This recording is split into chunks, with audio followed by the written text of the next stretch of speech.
You're sure it was this evening? What? That we were to wait? He said Saturday. I think. You think? I must have made a note of it. But what Saturday? And is it Saturday? Is it not rather Sunday? Or Monday? Or Friday? 40 years ago, I was a young lad starved for some excitement in the arts. Godot came to Dublin and blew the roof off. The Irish playwright Tom McIntyre, speaking of the impact that the play, Waiting for Godot, had on theatre audiences in Dublin. 50 years after the play, by an obscure Irish writer, Samuel Beckett, was first written and performed in French and in Paris, it's become one of the 20th century's most obscure, influential and unexpected masterpieces of theatre, perhaps through the wry humour of the famously elusive and haunted man who wrote it. On January the 5th, 1953, at the small Theatre of Babylon in Paris, Samuel Beckett's Waiting for Godot, in its first production by the French director Roger Blin, opened to mixed reviews, ranging from bored and irritated to ecstatic and bemused. In one review, the French playwright Jean Anouilh used a line from the play to describe a revolutionary masterpiece that would make other playwrights despair. Nothing happens. Nobody comes, nobody goes. It's awful. What was so revolutionary about the play?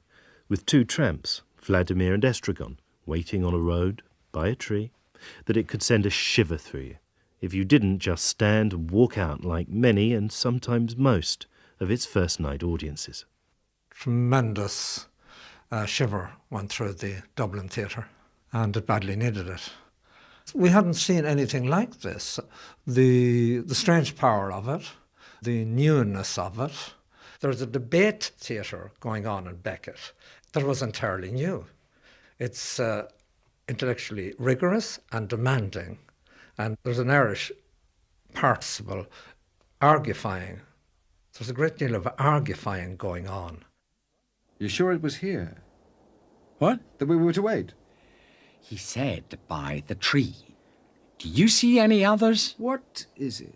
I don't know. A willow. Where are the leaves? It must be dead. No more weeping? Or perhaps it's not the season. Looks to me more like a bush. A shrub. A bush. What are you insinuating? That we've come to the wrong place? He should be here. He didn't say for sure he'd come. And if he doesn't come? The burning question. Will Godot come? How long will they wait? What's going to happen? I caught up with the respected Irish Times theatre critic, Fintan O'Toole, at a busy hotel in Dublin and asked him what he thought Beckett was asking his audiences and characters to wait for. What you get in Beckett's plays, and increasingly, in fact, as he gets older, is the sense that these people are desperately attempting to keep going. I think what he's interested in is the fact that you keep doing something that you don't understand, that you keep going on a journey where you don't know anything about where it might be leading, that you keep doing things which perhaps seem pretty meaningless. Nothing happens, apparently, except it keeps on happening. Writer and actor Shane Connaughton, reflecting that nothing does happen in the play, twice. I always think of Twelfth Night, the character of Fabian. They're watching Malvolio and his performance when they're gulling him, and they can't believe his actions. And Fabian says, if this were played upon a stage now, I could condemn it as an improbable fiction. And Beckett is dealing with the improbable fiction, which is life, trying to make sense of it. He's concerned with the oneness of things, which is a great Irish theme, Celtic theme as well, the music of now. And that's to do with time and how we navigate time. And those two characters in Waiting for Godot, they're trying to make sense of it. One of the extraordinary things about Waiting for Godot is, first of all, in terms of its kind of multiplicity of styles. It is both music hall and vaudeville. Jocelyn Clark, commissioning manager of the Abbey Theatre. There is something I would argue, very, very moving about the kind of music hall games that both Vladimir and Estragon play on stage and that role playing. Several years ago, I can't remember when, I think in the late 80s, perhaps or even the early 90s, there was a production of Waiting for Godot with Steve Martin and Robin Williams. And everybody got extremely sniffy that these film comedians would actually perform the great text of Beckett. But I would suspect that Samuel Beckett would actually approve. The lonely predicament of Samuel Beckett's characters still echoes through the theatre. You hear it in Tom Stoppard's play Rosencrantz and Guildenstern Are Dead, in Harold Pinter's The Dumb Waiter. In a lee ar yatta an tróna, in a sea fhui scáil na gro. A géisteacht sa marv ciúnas, le coscéim ar lacht. Coscéim gan macala, Godot ag teacht. Poet and playwright Vincent Woods is among many writers in listening to the enigmatic footsteps of Beckett for echoes of their own experience, of silence, loneliness, the feeling of having somehow, somewhere, lost their footing. Leaning on the gate of evening, lying in the gallows shade, listening in the dead silence to a footstep on stone, a footstep without echo, Godot. Home. I wrote that when I was about 15, I think. I don't know, I was fascinated at the time by the notion of Godot. It seemed somehow to go very deep into the notion of a kind of human loneliness. And I had grown up in the country on a small farm where there was quite a lot of time to be lonely. And I was thinking about it in the recent past, about how we had beggars who'd come regularly, a few times a year. The same people would come, knock on the door, stay a night or two in a shed on the farm, and go off again. And you never knew more than their first name. Thinking about the play and where it comes from as well. Those people on the roads come back to me, on the roads of my childhood come back to me. There is a kind of humour which comes out of not even just Irish, but I think it's it's this Protestant Irish sensibility of that era, that it's the humour of a class of people whose real power is declining. The heroic age of the class to which Beckett belonged was in the past. And there's a kind of implicit joke in a lot of even the physical surroundings of Dublin in Beckett's time, where you have literally a place which had been one of the great cities of Europe in the late 18th century, which was falling apart, quite literally falling apart, where you have, for example, grand houses built for very wealthy people being occupied by teeming swarms of very, very poor people. The fact that most Beckett plays are populated by people who are homeless, in sometimes a literal sense and certainly in a metaphorical sense, I think does connect very strongly with the Irish experience. And it probably does allow, I think, particularly Irish actors to play Beckett more realistically than you sometimes see it elsewhere. Irish actors in general don't take Beckett characters as if they are these strange signifiers taken off the page. They take them as real people. When I'm playing in Waiting for Godot, I don't differentiate between the funny bits and the serious bits, if you know what I mean. The Irish actor Barry McGovern worked with Beckett in the 1980s and is performing in a revival of Waiting for Godot at the Gate Theatre in Dublin. Vladimir and Estragon are certainly tied together because they're tie-ed, as Estragon says at one stage, but they talk about being tied. I suppose they are like an old couple who've been together forever. They've been there forever, They're like, Laurel and Hardy or whatever. They just have been there forever together, and this is the condition that they're in. So it's that kind of a relationship, I think, more than anything else. It always works well with Irish actors doing it. I think English actors doing it are not very successful at it because it's like Irish actors trying to do Noel Coward, which is a sad experience. But the tone of those two characters is very Irish, not Pozzo, funnily enough. Potzel comes across like an English character. Maybe that's because he's playing the slave driver. But and also Lucky has got lots of Irishisms as well. Lucky, of course, that's a wonderful thing too. The very fact that he's called Lucky. He must be the most unlucky character ever written, and yet he's called Lucky. It's like if he is the example of the slaves of the world, and yet he's a wise man. A wise man, perhaps. But called on to think aloud, I'm not quite sure I understand what he's saying. Given the existence as uttered forth in the public works of Punker and Votman of a personal God, quay, quay, quay, quay, with white beard, quay, quay, quay, quay, outside time, without extension, who from the heights of divine apathia, divine athambia, divine aphasia loves us dearly, with some exceptions for reasons unknown, but time will tell, and suffers like the divine Miranda with those who, for reasons unknown, but time will tell, are plunged in torment, plunged in fire. His thinking aloud is wonderful because he tries to explain the meaning of life, which is an impossibility. No wonder he's mad with the pain of this existence. Ah, that's what it means.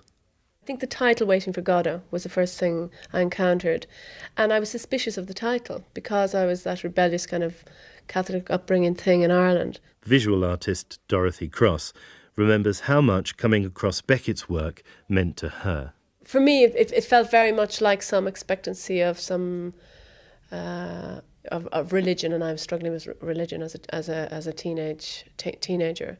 And funnily enough, then kind of Beckett in a funny way, when I left the country to study elsewhere, after dropping Catholicism, he filled the gap in a way because I thought he was so wonderful that he remained living and confronted death with such fantastic humour. So he became an alternative religion in a funny way.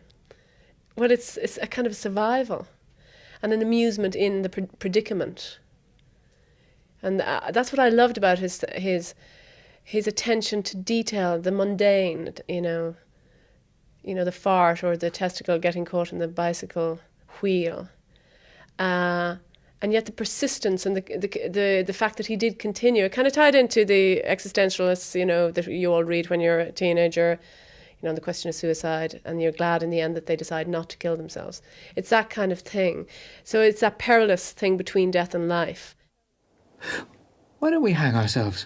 With what? You haven't got a bit of rope? No. Well, we can't. Let's go. Wait.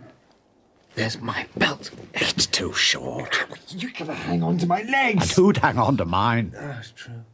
Suicide and existentialism, the terrible wheel of being. The after you etiquette of hanging. It could drive you to drink.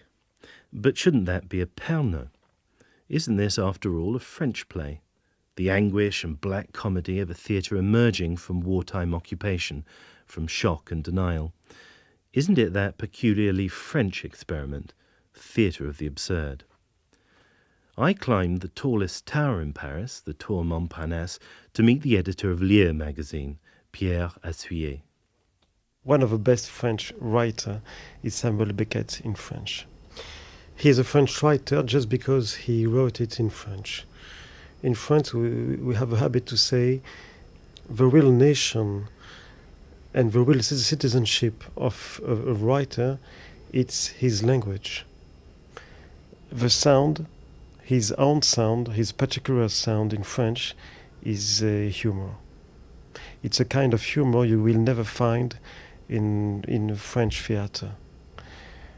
There is a part of his humor who is typically English or British, doesn't matter, and which is not French at all, is the understatement. And you will find a lot of understatement in Godot. Anyway, for me, it's impossible now for years and years, to look at a tree, a simple tree, in the landscape or in the street, without thinking to the tree of Godot. I agree with Beckett when he said in the 30s English has been abstracted to death, and to get some life out of it nowadays is quite a task. And he partly resolved that by often writing in French and then translating into English. But he was aware of the problem, and well, he might. If, as an Irish writer, you've gotten hold of the Irish language, as Gaeilge, that's to say, our English is so full of treasure from the Irish we've all but abandoned, that if you have the Irish we've all but abandoned, even partly on your fingertips, it's a huge help in what we call busting the syntax, in freshening the English that, in a sense, we're stuck with. Take a sentence such as, we give birth astride of a grave. My heart leaps at the richness of the Saxonisms, right? Beckett went to the bother of teaching himself to avoid or certainly mitigate the Latinity that is so strong in contemporary English, right? I think he does a great job most of the time, but that's because he's on his toes. Many people seem to have a snatch or two of Beckett, an aphorism, a phrase, a thought, tucked away in their minds, something pithy, to the point. He seems to have the knack of plucking the moral out of demoralised. No matter, try again, fail again, fail better. I was struck, I remember, by the lines, we give birth astride a grave, and then that's Pozzo says that, and then that's echoed by Vladimir a page or two later saying, down in the hole, lingeringly, the grave digger puts on the forceps. And I remember in my naivety comparing those lines to some of Hamlet's lines. I mean, the profundity is magnificent. Astride of a grave and a difficult birth. Down in the hole, lingeringly, the grave digger puts on the forceps. We have time to grow old. The air is full of our cries. But habit is a great deadener. He did come from a troubled origin in that whenever he returned to Ireland, it didn't suit him and he kind of ran away again. And apparently he used to lie in his bedroom in Foxrock in Dublin and get this condition where boils grew in his anus, and he'd close the curtains and lie there for weeks on end. So as an adolescent myself, I think I identified with that and found it heroic, because in the end of the day he'd produced such fantastic work that kind of buoyed me and my own little scrabblings in art. Keeping your head above water, just, so often the predicament of Beckett's characters seems to involve keeping your sense of humour, and Beckett, if you're open to it, is funny. Fintan O'Toole. The essence, I think, of what Beckett's trying to play with in the theatre, and he is a playful writer, I mean, is the fact that there's a kind of self-imprisonment going on. A lot of the plays, particularly the longer ones, have this continual question is, why don't you stupid people just get up and leave? Nothing is happening here. Why are you imposing on yourself this duty to keep sitting here looking for some kind of meaning, even though I'm telling you all the time that the meaning isn't going to arise? And he's hugely attracted to that paradox. In the meantime, nothing happens. You find it tedious? Somewhat. And you, sir? I've been better entertained. So, if we're all going to go on waiting for Godot, let's ask the obvious. Who is he? Godot? You took me for Godot? Oh, no, sir, not for an instant, sir. Who is he? Oh, he's a kind of acquaintance. Nothing of the kind. We hardly know him. True, we don't know him very well. It was a bit like The Wizard of Oz and not seeing. Godot being one of the great absent presences in theatre. I suppose a bit like the ghost in Hamlet. He must be the most significant absent present. Otherwise, seeing the play and reading it over and over, somehow I think Godot becomes everyone. You have a message from Mr. Godot? Yes, sir. He won't come this evening. No, sir. But he'll come tomorrow. Yes, sir. Without fail. Yes, sir. There is, at the edge of Beckett, a whiff of the transcendental. It's as if the Irish thing got to him. because if there's anything that distinguishes the Irish music, it's that it's haunted. It concedes two worlds, and it's alive with the traffic between the two worlds. Now, looking at Godot, when that child comes on in the second act, when that tree, when I see that tree, when I see that child, I shiver. Maybe for the only time in the proceedings nowadays, because I get the whiff of the haunted at the edge of the proceedings. I get the whiff of the mythic. I know these references. I know that child. That child, I met that child in my dreams. That child is there to direct my life. Sometimes it seems to me that it almost has the quality of a dream in its artificiality and its reality, in the same way that dreams can be interpreted in so many different ways. Godot can, but for me it goes to, very simply in a way, to the heart of what it is to be human, and those times when you pause almost outside time. I think it's endured the test of time and has been voted in a number of polls as the most significant or the greatest play of the 20th century, because it is a play about all of us. All of us can identify with it. There's the famous example of the inmates in San Quentin prison seeing it and knowing exactly who Godot was because they'd been waiting for him quite a long time. And I think that particular aspect of the play strikes home with everybody in the audience, and I think people just identify with it so much. Samuel Beckett, the writer, died in 1989. He described the very success of Waiting for Godot as an endless misunderstanding. But, nevertheless, he encouraged and participated in performances of the play across the world and, among other places, in prisons to captive audiences. Godot, for one set of prisoners, became society, the outside. For another group of prisoners, in Sweden, they took the opportunity, while performing the play, to make their escape. Samuel Beckett and Peter O'Toole were wandering through Paris one night, and they were both a bit drunk. And they sat down in the doorway, and a policeman came along to move them on, and Samuel Beckett said, "Oh, don't worry, officer, don't worry, we're only resting our bones." And that has stuck. Every time I see Beckett's photograph, I think of that remark, because it's so true to the man. He's got a powerful persona without saying a thing. And look at his face. It's like that W.H. Auden kind of lined face. He's more severe than Auden. And a very intimidating and humbling presence. And I think he was a very humble man too. We'll hang ourselves tomorrow. Unless Godot comes. And if he comes? We'll be saved. Well, shall we go? Pull on your trousers. What?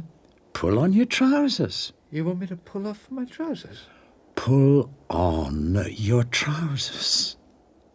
Yes. Well, shall we go?